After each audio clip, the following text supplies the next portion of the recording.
Hello! Hello! How's it going, everyone? Welcome to the premiere of the Undertale Neutral Ending TAS. Glad to have all you guys here. It's going to be a very fun time. I got a lot for you guys. First, I want to start with a brief introduction on what this is. I am OceanBagel. I'm the one who created this TAS. And even though I did create it, it was a group effort to get the routing in. So I do want to give some credit to a few people I have here.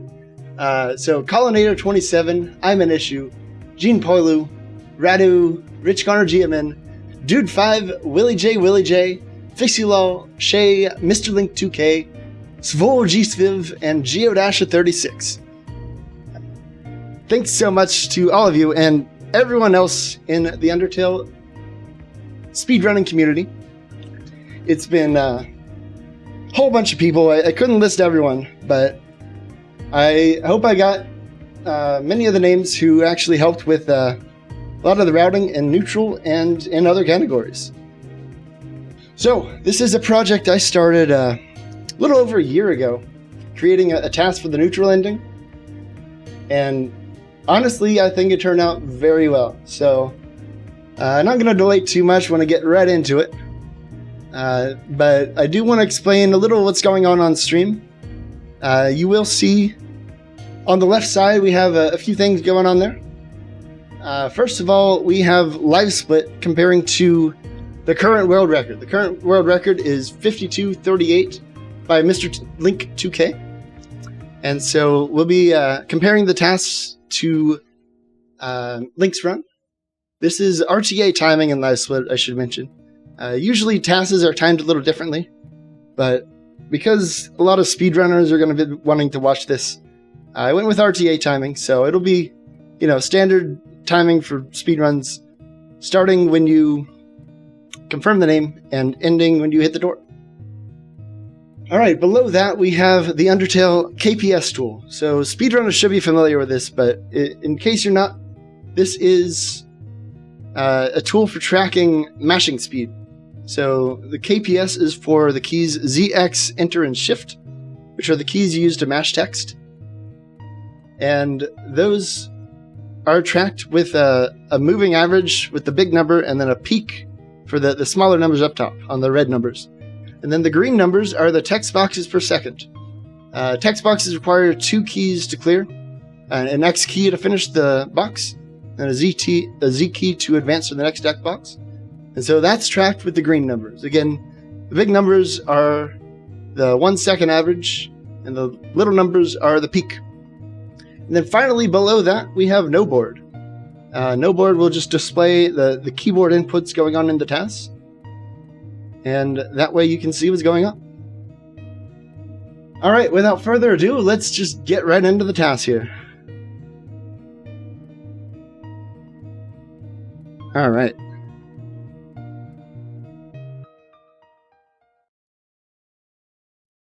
Alright, here we go. Okay, so right off the bat, we start with some RNG manipulation. I'll explain that in a second, but for right now, what we're doing is manipulating the speed of the friendliness pellet. That flower is going to fire at us, so it hits us as soon as possible. So you'll see in the upper left is the pellet we're aiming for. We control the angle by position, but the speed has to be manipulated through RNG. And there we go. We hit it as fast as possible. This next set of bullets does not have RNG. We just hold down and left to hit as fast as possible here. So I'll go in a little bit more into what RNG manipulation is in Undertale. There is an RNG seed that's changed every time you call RNG. RNG standing for random number generation. And one thing that's unique in Undertale is the text actually calls RNG. Each character calls RNG twice per frame, so by delaying by a frame on a text box, it actually advances RNG. Now coming up here is the first glitch of the run. We interact with this switch before tutorial stops. You give us text storage and let us wrong warp into the room. So this game is filled with a lot of glitches. We'll see a lot more later on once we get the punch card and waterfall, but there are a few before then. And so I'll explain, I guess, what a wrong warp is, and in general, what kind of glitches we use. So there's a value called globo.interact in Undertale. Normally it's 0, but if it's not 0, you can't move. And then when you enter a room, it's 3. And the value 3 is what tells the room that you need to be put at the door. But if it's not 3, you're put at the default position of the room. So a lot of the glitches rely on changing this value while you're going to the room so that you end up in this default position. And so that's what went on in that first room with the dummy. We used the text to set globo.interact to 0 while we were in the door. And that's what allowed us to wrong warp. Regarding the monster candy here, we'll use it later. And we did some more RNG manipulation using that text. So we get 0 encounters on the way through ruins here.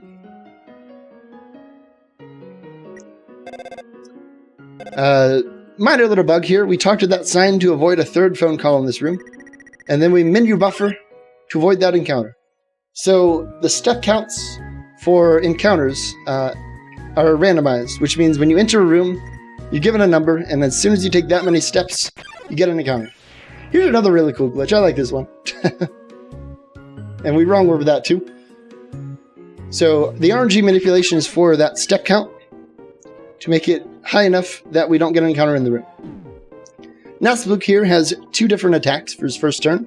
One is the second faster, so we manipulated to get that one. And then you'll see at the end of the Nasbluke fight, I actually take damage. It doesn't save or lose time, but it sets up a pretty interesting visual glitch that we'll see later. So take damage right at the end there. And we once again manipulate RNG, so we don't get encounters going forward. And then the rest of ruins here is pretty standard. We're just walking and interacting with switches. And then eventually we'll get to Toriel. So if you've seen a speedrun, you probably know about Toriel and her hand attacks. Toriel has a few different attacks you can use.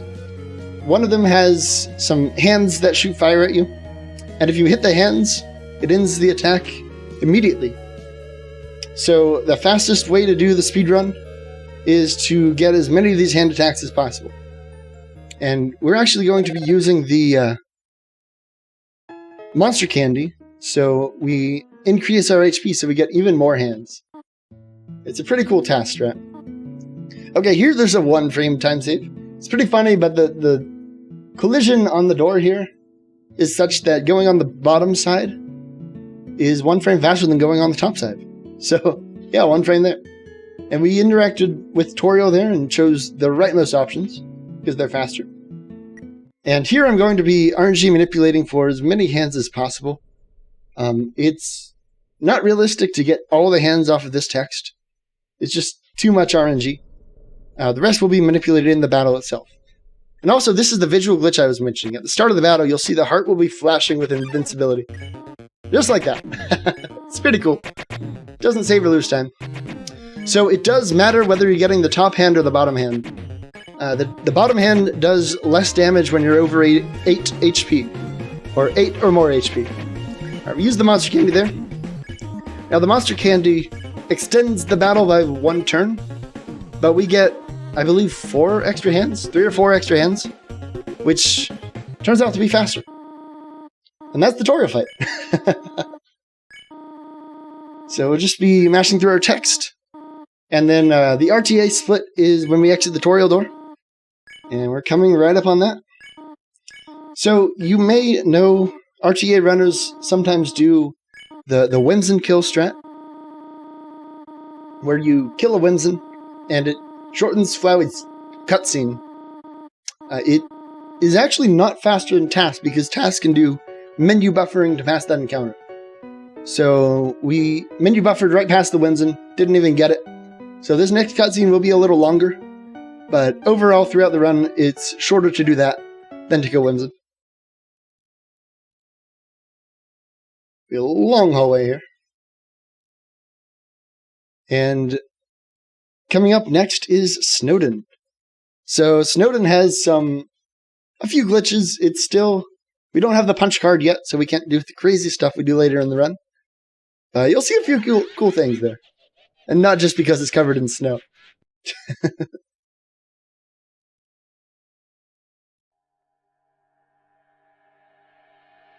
Now, one thing I briefly touched on at the before the run started is text mashing. So it does take 2 keys to mash text, and RTA runners use 4 keys total. So they do like Enter Shift ZX and repeat that pattern over and over. For a TAS, it doesn't matter if you do 2 or 4. So for the most part, I only use 2 keys. You'll see usually I do Shift Enter, Shift Enter, Shift Enter to skip text. But it's 15 text boxes per second either way. Alright, right here we're getting what we call the gamer pixel. So by running into the collision on the side of the bridge here, Frisk stops a pixel further to the left.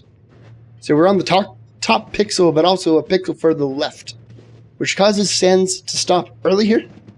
And because Sans walks so slowly, that saves 4 frames over just being on the top pixel. So, pretty funny strat. That's how we save time there. Alright, coming up is a sort of weird mechanic that we don't quite understand completely. You'll see when these faces appear, sometimes it takes a little bit for them to load. But we've found that by mashing X and Shift repeatedly, you can get the faces to load earlier. And usually that happens after a choicer. Alright, here we grab the Tough Glove out of the box and equip it. That is so we can get the stick. In Undertale, you start with the stick equipped in your weapon slot, but you can't unequip an item. You can only equip on top of it. So we'll need the stick to spare some of the dogs in Snowdin. So we grab the Tough Glove so we can get the stick in our inventory. Alright, and we did another RNG manipulation to get this step count as late as possible. So we're menu buffering for as little time as we can. And here is Doggo. So the fastest strat for Doggo is to go as far to the right as quickly as possible. So blue attacks, if you played Undertale, you know blue attacks can't hit you if you are not moving. So we stop just enough for the blue attack to pass through us, and then move to the right a little more. If you just stop, it's 1 frame slower, so we move after the sword to save 1 frame. And this is the hardest puzzle in the entire game. There is absolutely no way to know what the solution to this puzzle is. So RTA runners have to memorize this. Super difficult. A lot of runs die there. Not really. Alright, so coming up in the next room is a skip. This is Jaskuferberber Warp. So by interacting with Sans here, as soon as we hit the room transition, we run over into the next room. So that's the same sort of global.interact update in the room transition that I was talking about earlier. That sends you to the default location. And a lot of times the default locations will be on top of save points. Okay, here's another one. We're menu buffering this encounter so we get it right here on top of a cutscene trigger. So we skip this battle entirely. Now we hit a couple switches here, and we do something called wall clips here. They save 1 frame each in this location. I can explain those later in the run, but they're cool. And this is Geo's strat coming up right here. So we interact with the sign, and then a frame later we touch the switch. And that gives us movement on that switch. Another global.interact glitch. A minor optimization there, we actually use the end of the cutscene, which also sets global.interact to 0. To wrong warp into this room. We answer no both times, so we don't have to do the puzzle. Papyrus just walks off, and that's it. Alright, coming up next is the ice puzzle, and there are a few different solutions to this. This does Masochist 2. The original solution was called Masochist Ice Puzzle Skip, but Mr. Link 2K discovered you can do this. It's 7 frames faster. And we skip that cutscene by sliding on the ice as it happens. And there we go. So the normal strat on Greater Dog here is to throw the stick in the spare. But if you can get perfect RNG, it's actually about a second faster to ignore 4 times. It shortens the cutscene after the battle. The dog doesn't jump out and lick you. So we get dog skips here. Just like Toriel, when you hit these attacks, they end the turn. And then Greater Dog just runs off. There we go. And we're coming right up on the end of Snowden here. So the RTA split is when we enter Snowden Town coming up.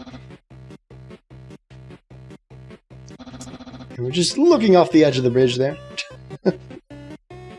It's always funny entering cutscenes facing the wrong way like this. It doesn't automatically set the direction you're facing, because it assumes you're just going right here. But no, we're going up. There we go. So there will be another glitch in Snowden, where we get text storage by interacting with the sign and then entering the igloo. And then we use that text to wrong warp into the Papyrus boss room. So we're coming up on the Papyrus boss fight. And there is a pretty funny way to skip this fight. Well, it's not technically skipping, because you still do the fight, but by getting captured 3 times, Papyrus offers to spare you on the 4th time. So that's exactly what we'll do. And we can't take damage earlier, because we're fully healed when we go into this fight. So we just take damage as fast as possible here. Yeah, the normal fight is just so long that it's actually faster to do this. So this is what we do.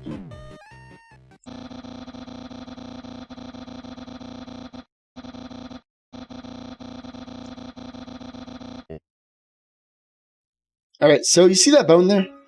That bone is perfectly placed so that you cannot hold left and down to exit that room. You have to start by going a frame to the left and then start holding down. Pretty annoying for RTA runners, but for TAS it's no big deal. Alright, this is the 2nd time here.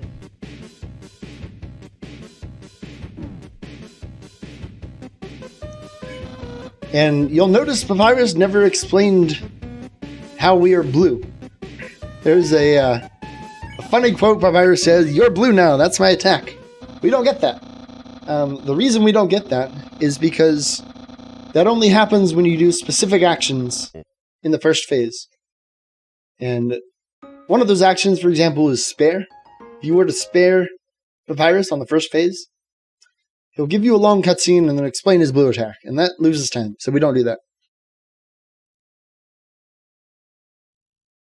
Alright, this is number 3 here.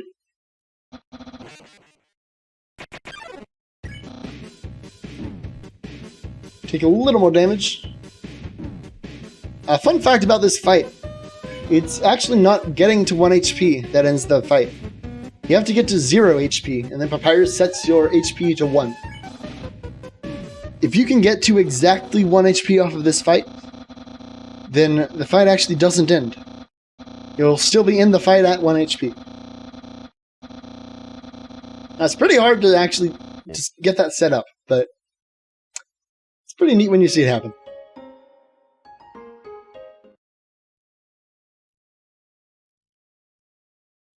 Alright, so we died to Papyrus 3 times. He captured us 3 times. This is number 4. So he offers to let us skip him. And there we go.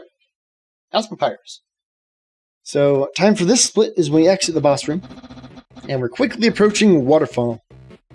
So starting in Waterfall is another pretty cool glitch called Seagrass Skip.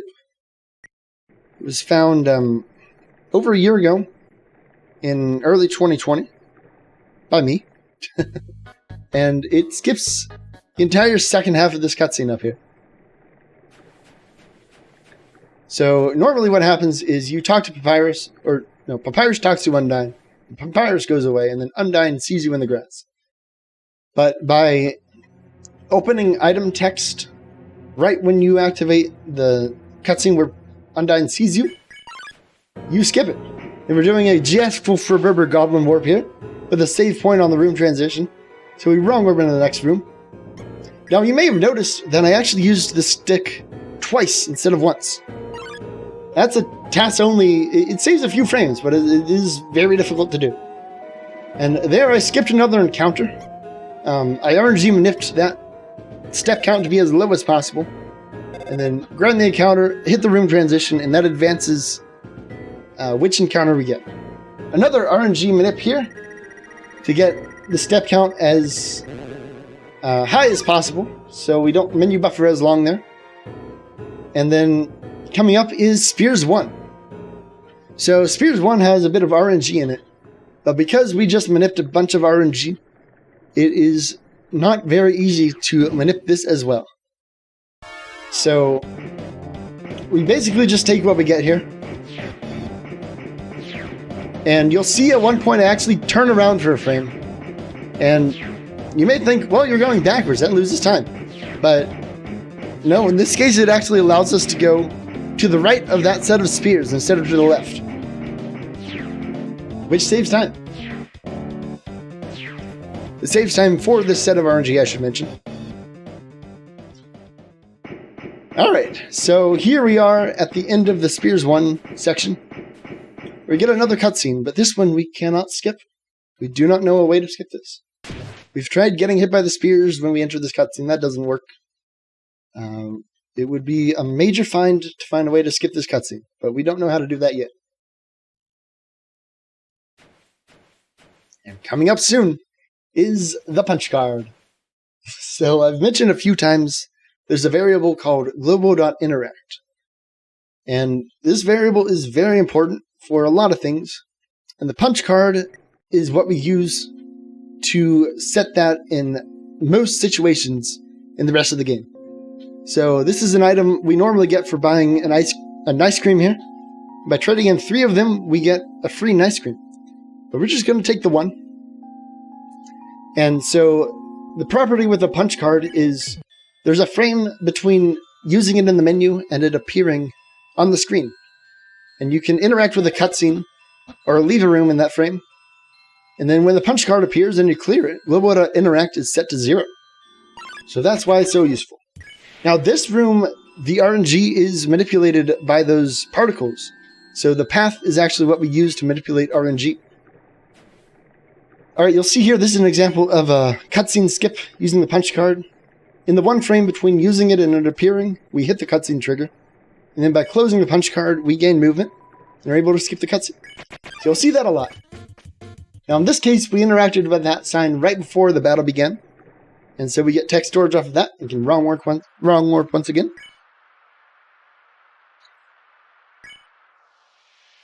Now the RNG manip back in that glowing water room, it was actually for the exclamation point that appears above your head when you get an encounter. There's actually RNG with that. There are 6 possible frames, and we get the fastest one. It's pretty cool. Alright, now coming up is a room where we do a neat movement trick by holding right, up, and down at the same time. We get double speed in this room. Due to the way wall collision works here, it just adds your speed twice. Alright, coming up here, I interact with this umbrella. This actually doesn't save time or anything, but we have to wait for Monster Kid anyway. So, it's just a cool little fun movement there. We saw smell. Okay, this is Spears 2. So, you'll see this quite a bit later on in Hotland. But when the chase cutscene actually starts, you lose access to your menu. So you'll see I get item text right here. This is just set up for Willy Warp. I'm not able to access the punch card, so we can't just wrong warp with the punch card. So instead we bring up this item text.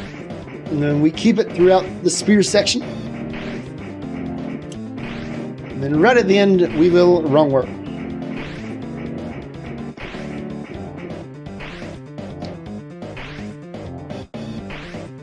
Alright, you'll see we wrong warp here.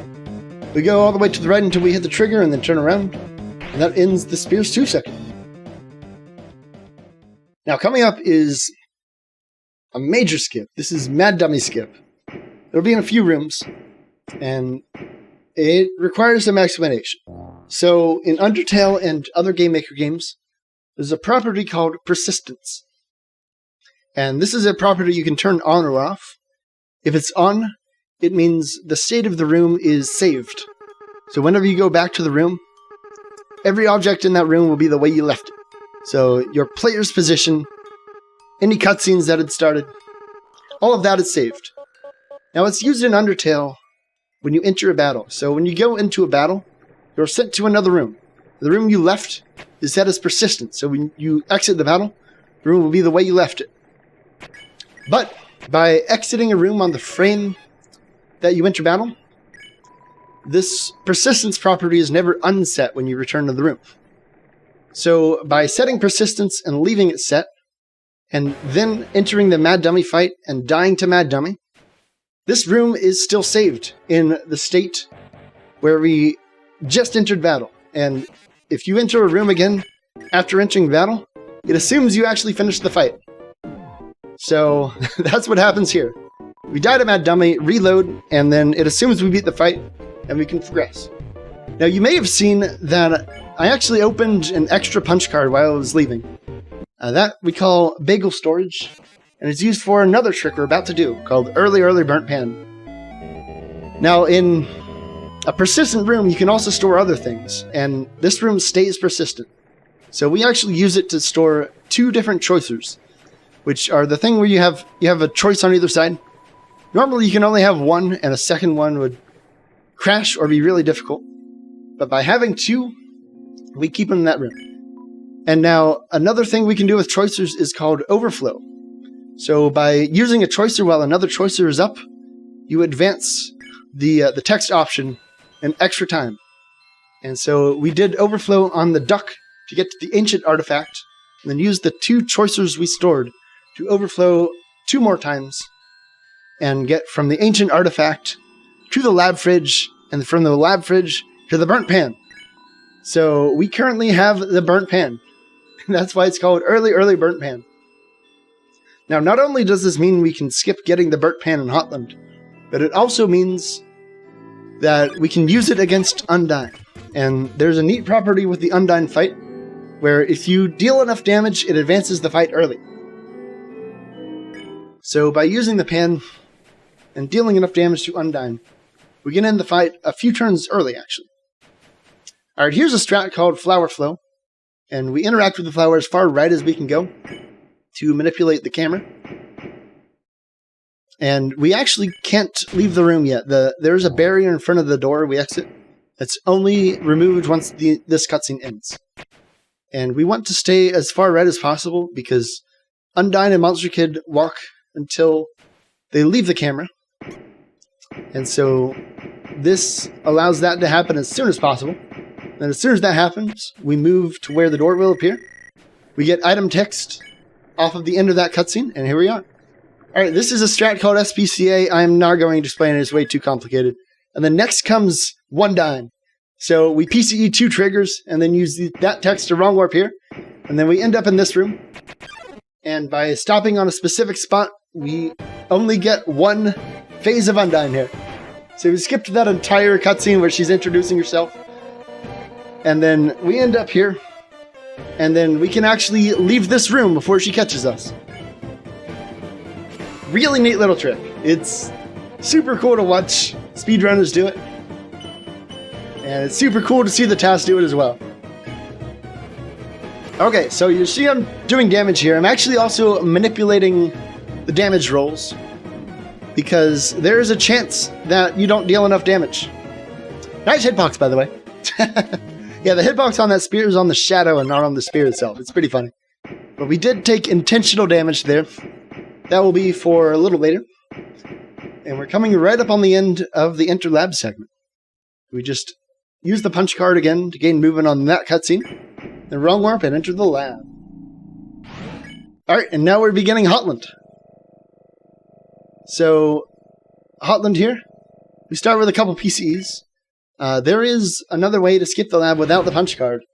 It's nearly faster, but it's actually a little bit slower. Okay, and now I'm going to explain wall clips a little more. So, what a wall clip is, I mean, literally you're just clipping into the wall. You're a pixel further into the wall than you're supposed to be, and allows you to move up and down. So right there we wall clipped, and it saves a frame on changing direction, but actually in that case it also saves a frame, because if you're inside the wall, you can move after that text a frame earlier. You might be thinking, why are we not PCing that text? Some text has collision on the hitboxes of the event itself, so we can't actually get past them even if we use the punch card. Okay, this is called Beowulf Skip. Not only does it disable the lasers, but it sets up this cutscene for later. That's actually why we took intentional damage, because it only happens when you're at 1 HP. Alright, we have a couple more events here, and this is Jetpack Skip. So, I've explained that you can get text storage before and how that sets global.interact, but not all the text actually sets this. So we use something called PCA, which is a property of when you have text open and you use a punch card, the menu is actually waiting for that text to close before it gives you that global.interact set to 0. So we use that to skip the second trigger in that jetpack room. It's a pretty neat strat. But one consequence of that, and actually the reason why we had to do that, is because that cutscene gets rid of your menu once again. But by going down to that door down there, it actually allows us to get our menu back. Alright, so you may notice that we're not getting phone calls in this room. It turns out that if you're even a single pixel lower than the standard position when you enter this room, you don't get any of the phone calls. They're placed too high. So that's all that is. Alright, this is a funny glitch. It sounds cool. We didn't answer the phone.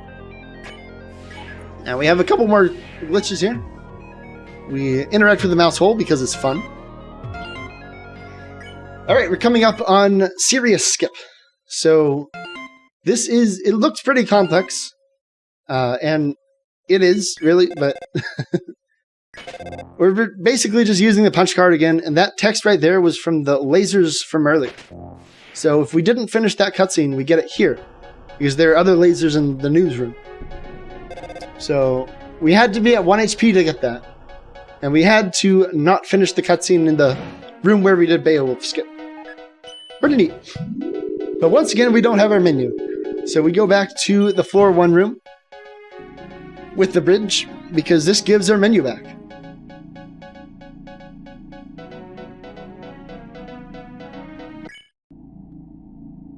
We do these wrong warps again. And now we're going up to left floor 3. And that's the end of that split. Okay, we're coming up on the north-south room. And there's a pretty neat strat here. It's a fixie flow chain is what we call it. And it's basically getting text storage off the end of a cutscene. And it turns out using the cell phone is a little faster when you're chaining them like that, because it takes 1 less input. Pretty neat. Alright, and this is Muffet Skip. It's a pretty standard PCE, but if we leave that text open, we don't get any more of the triggers, because it actually only uses 1 trigger. You'll notice there's also some cool movement here where we let go of right. When we're walking into diagonal collision like that, it ignores the web effect. So if we're not holding right, we move at normal speed rather than slowed down.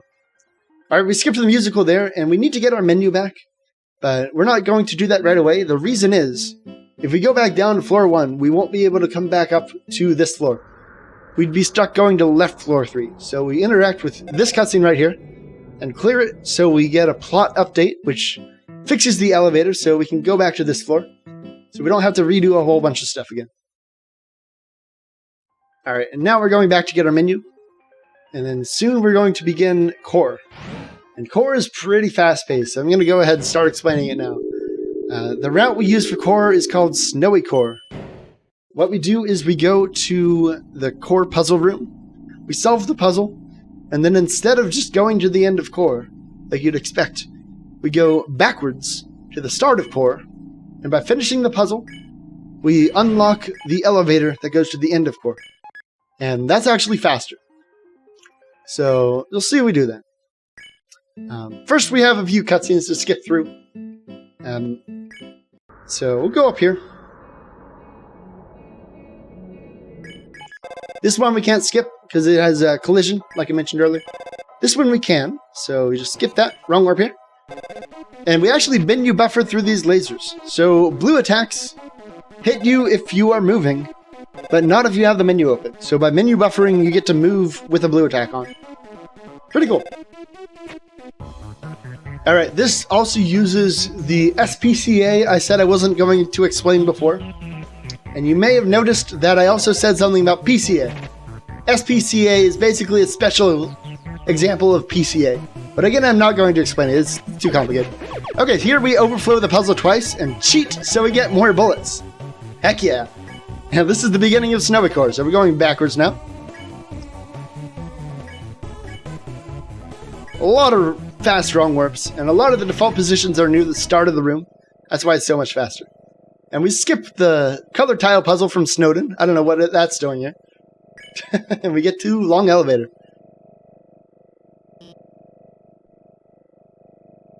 So we just do something like that, and we get up here, and we do that. Yeah, pretty fast place. Hard to explain live, but really neat stuff going on there. Alright, coming up in New Home, there's a strat called Maggle Skip, where you skip the second encounter in the hall. But we're actually not going to do that. There's a TAS-only way to skip that a little faster.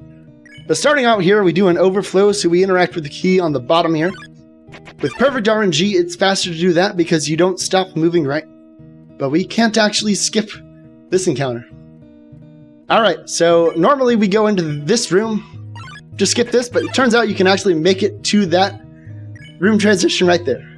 And this is GBS right here to skip another encounter. Doesn't require perfect RNG, but it's pretty cool. Alright, and now we're going downstairs, where we start with some more Monster Tail PCEs, along with Fixie Flows to get text stores so we can wrong warp some more. And you'll notice I'm not using the cell phone yet. The reason is, it's only faster to menu down to the cell phone if you're doing it multiple times. Alright, and that wrong warp right there actually skipped one of the encounters. So, if you're familiar with Undertale, you probably know the monster, or the human would have died by now. But in this case, they didn't. They survived. Because we didn't get that cutscene. Alright, we're rapidly approaching the end of the punch card portion of the run. But there's still more exciting stuff after this. So, the next room coming up is the final room of New Home. Or the final room of the Monster Tail part of New Home, at least. And this is where we do start using the cell phone again, because there are so many encounters to skip. So we're calling Toriel, getting text on the screen, using that to skip the next encounter, and then calling Toriel again. It's a little faster for each encounter to do that. You regain movement as you're entering the cutscene. So pretty neat.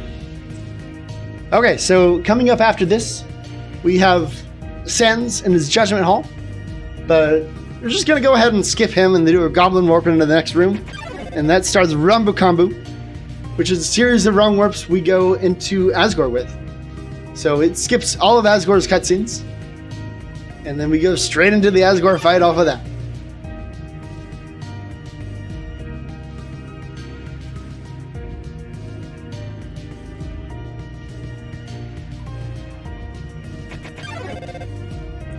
Just doing some more Fixie Flows here. Okay, so I haven't mentioned yet, but the reason we want the burnt pan specifically is because that's the best item that we can use for Asgore.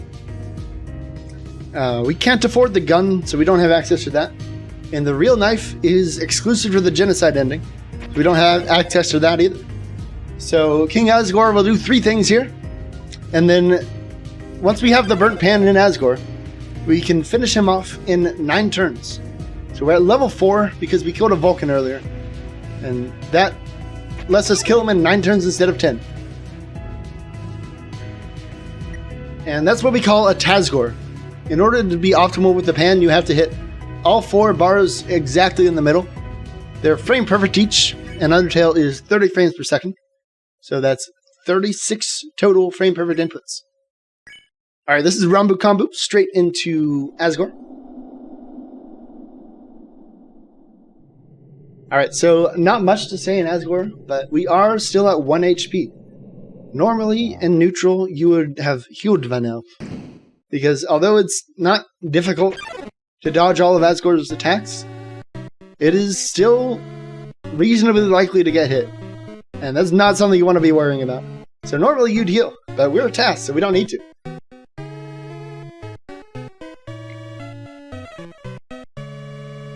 And yeah, I should mention that the world record also gets Tasgore. So we're not saving any turns here. But I try to make the movement as fun looking as possible. Because we do have to dodge every attack. So this will be a no-hit Asgore. So the hitbox are very generous on some of these. You'll see we're getting quads every time. So the damage rolls actually don't matter here. We'll kill in 9 turns no matter what damage rolls we get. So no need to manipulate RNG or anything. And we just chill at the top here. Now, Asgore has some orange and blue attacks, but the funny thing is, there are ways to dodge the blue attacks while moving, and ways to dodge the orange attacks while not moving. So that's what we do. The blue attacks actually don't look for vertical movement. So you can move vertically all you want, and they won't hit you. And the orange attacks, while you do have to be technically moving, you can stay right on the edge, and then as soon as it's supposed to hit you, you press up, and then you won't get hit. So you don't move on screen. But what's actually happening behind the scenes is you're moving up, and then the orange attack registers, and then you get pushed back down by the barrier. So, pretty neat. And then we kill him. Nice. So this is one of the only instances of 30 text boxes per second mashing. Yeah, you'll see it just finishes right away. So I did say before that 15 was the max. That's not strictly true. Some cutscenes like this one, you are able to press Z and X on the same frame to skip and advance the text box. And that's what we did there. Alright, so we're getting into Flowey. And you may have noticed that I have an escape button on my NohBoard. That's because it's faster to close the window yourself here. So we're holding escape. Just close the window before Flowey does. Because that's after the autosave, and it saves a little time to do that. Okay, we're entering the Flowey fight. And there are a few things to mention in the Flowey fight. So, 2 phases in particular need to be RNG manipulated. So first off is the book phase with the purple soul. There is RNG on when the words come out. They have different timers. And so we optimized those. And I didn't get it perfectly because there is a lot of RNG manipulation to do there. But it is within 2 frames. And also, at the end of the book phase, the X button can come out either on the left or the right. If it comes out on the right side, you can hit it 2 frames faster. So we manipulate it to come out of the right side as well. And also, there's RNG in the gun phase, the yellow soul phase. So the RNG is where the crosshairs appear relative to your position. So we RNG manipulate the crosshairs so that they are able to be lined up with the gun within a certain amount of angular range so that the gun moves as fast as possible. And the gun phase in particular is pretty fun to manipulate, in my opinion, because not only are you looking for good RNG, but you're also controlling it with your position. So a lot of different options to do in that fight with just the same RNG. Pretty neat little puzzle. And then final phase of Flowey is also RNG manipulated to get what we call Flowey Quicker Kill, which is just getting high damage rolls every turn. So we kill Flowey a turn faster than the Flowey Quick Kill strat. But for the most part, there is not much to be done here. Now, I should mention RNG manipulation in the Flowey fight is a little bit different because there's no text. We can't do our normal strat of just waiting on text. So, what's unique about the Flowey fight is when you get hit, the screen shakes a random amount. So we use that screen shaking effect to manipulate the RNG for us. So you'll notice before the purple phase and before the yellow phase, I get hit a bunch of times. And that is on purpose. That is so we manipulate RNG.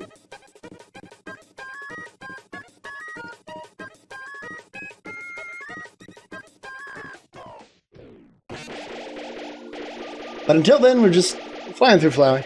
Just having fun.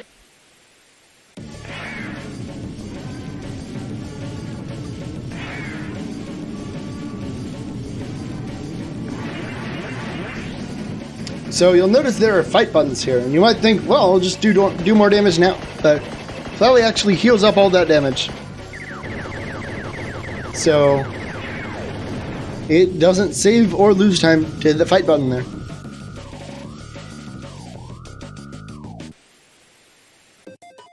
Alright.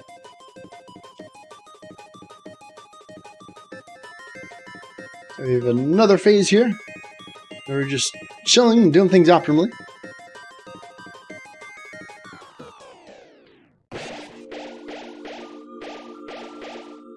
You gotta hit the button, yeah, exactly.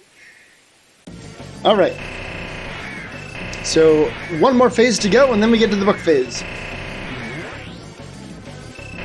So, this one in particular, there's no real way to speed it up, but I did have fun trying to get it no-hit, because there's a little RNG if you're trying to no-hit this as fast as possible, in that sometimes these shoes don't go up and down at the times you need them to. So I actually got lucky here and was able to get as fast as possible without getting hit.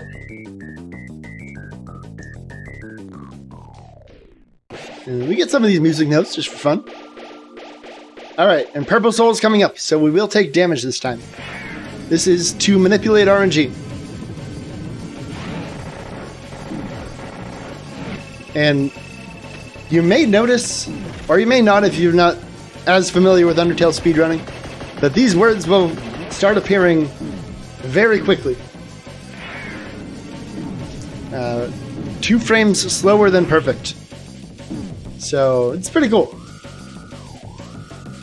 Now, there's a funny meme in Undertale speedrunning of guessing left or right. But because right is faster, we just go with right here. So, in the case of a TAS, the right option is always right. So when you take damage there, that's more RNG manipulation. And there we go. That is the book phase. Okay, now coming up is the pan phase. And again, there's no way to speed it up, but we do try to do no hit on this phase. And there's actually an invisible hitbox. So for the pan, there is an unused sprite where the pan is flipped sideways. And although it's not used for the actual sprite, it is used for the hitbox. So you'll see I go a bit further over the pans than it looks like I need to, because that hitbox is there. I'm going around that hitbox right now, and getting in there and getting the fight button, or the action button as soon as possible, and getting out.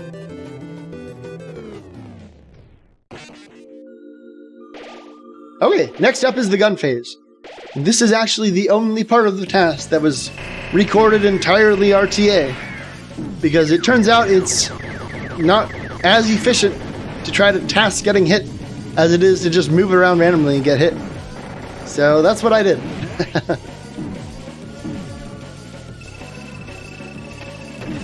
Alright, there you go.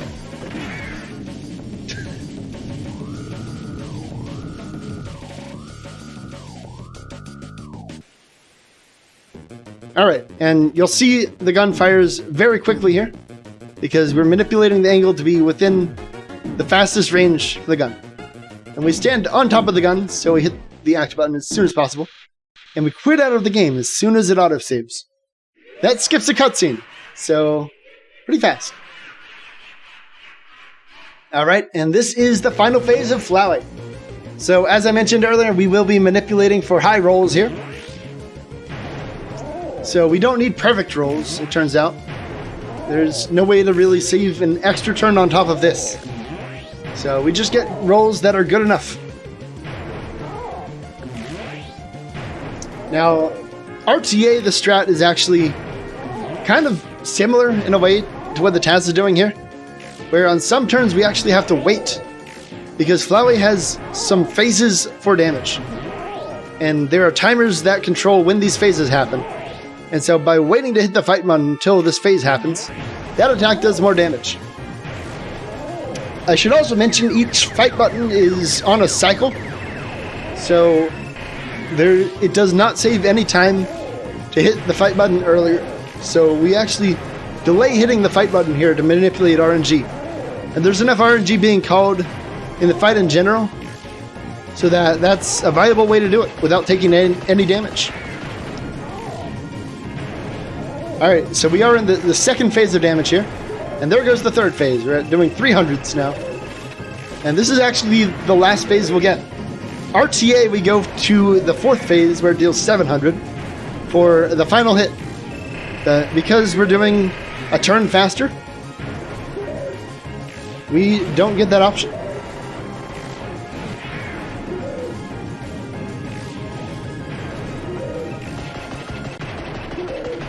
And there we go. That's Flowey.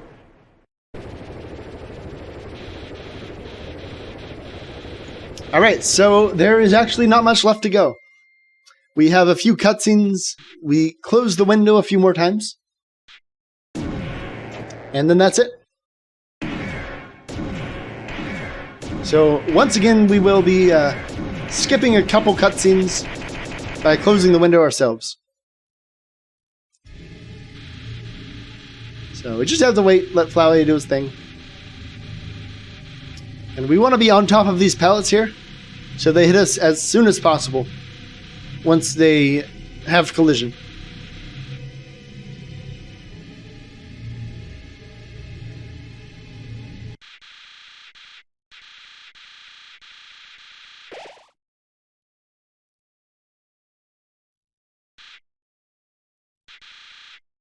All right. And at this point, we're just moving around. There's nothing we can really do to advance this faster. We don't have the match text. So we're just doing some funny movement here. Waiting for Flowey to get defeated by these rainbow hearts. So wholesome. Alright, here's a funny little thing here. You'll see the HP bar is below the heart, and now it's above the heart. Kind of sneak out there a little bit. Okay, we're about to close the window, and it's faster to hit the fight button by a lot, because Flowey talks a whole lot if you try to spare. We hit fight, we kill Flowey, we exit the window, and we hit the door in a time of 4850.40. So live splits off a little bit. 4850.40 is the final time. So, congratulations if you guessed that. 49, or faster than 49, is the option. Alright, so thanks a lot everyone for stopping by. I do have a few more things to talk about at the end here, so I will be answering a few questions. But first, I'm going to explain a few video plans. So, this video will come out, the one I just showed, with no commentary. It'll be out in a few minutes, actually. As well as a video of just the live split overlay. So those two will be out in just a few minutes, as well as the live commentary. So the live commentary will be what we just did, and that will come out a couple days from now. And then I will also have an extended commentary coming up. That will be quite a bit longer of a video. So don't expect that for a while. But yeah, I'm expecting to go through frame advance through the whole TAS and explain kind of everything there is to explain.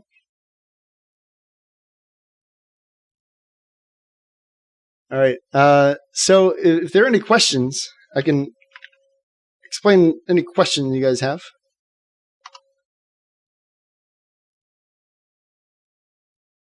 So yeah, it was pretty fun to do this whole thing. I'm glad I did it. Explain SPCA. Okay, I can explain it a little bit. So SPCA is, as I said, it's a special case of PCA. So you're still doing the punch card advance, which is when you have text open and the menu closes. The menu waits until the text closes to finish up. And once that text closes, globo.interact is set to 0. But the thing is, if you don't close the text at all, that won't happen until you get to the next room, because that's when the text won't be open anymore. And because the menu sticks around between rooms, it will actually give you movement in the next room. And so it depends on execution order in a way. So in that specific cutscene with Monster Kid on the bridge, in the next room, Globo.interact is set first by the cutscene. And then later on, the menu detects that there's no text open. The menu is closed. So menu sets Globo.interact after that. And that's able to let us move there. Will it task True Pacifist or Deltarune? I will not task Deltarune. I don't know much about it. There are people who know a lot more about it who do tasks for that. As far as True Pacifist, I believe Svul is doing a True Pacifist task right now. So I don't have plans to do that. It actually would require quite a bit of rerouting for this. I basically have to redo the whole thing starting in Ruins.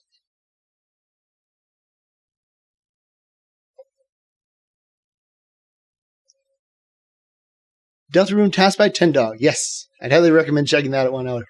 It's super cool.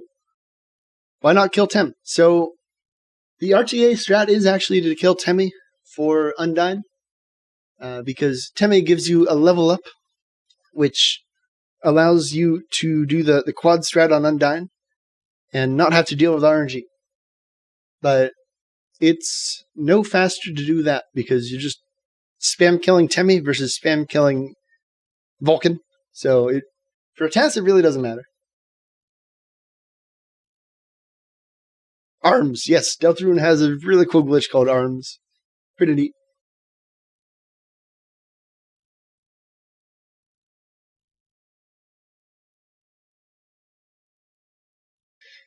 Yeah, so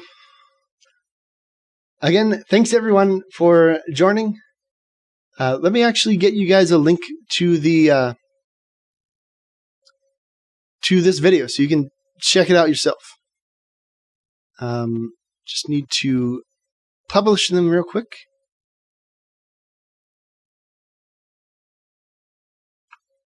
All right. So if you want to check this out, oh, hello. It is right here. I have a link right there. And once again, this live commentary version will be up in a couple days. So keep an eye on my channel if you want to catch this again, or you could always watch the Twitch VOD back. I will have that highlighted on my channel. Thanks everyone for stopping by. I appreciate you watching. If you want to check out the Undertale speedrunning community, I believe this... Yes, there we go. That's a link to the Undertale speedrunning Discord. If you're interested in doing some speedruns of Undertale, or learning more about the game, or even tasking it yourself, that's a good place to look. And I also will be streaming Undertale, so if you want to check out my speedruns, I'll be live on this channel with that. And yeah, for now, that is it for the task. So thanks so much, and I'll catch you guys later.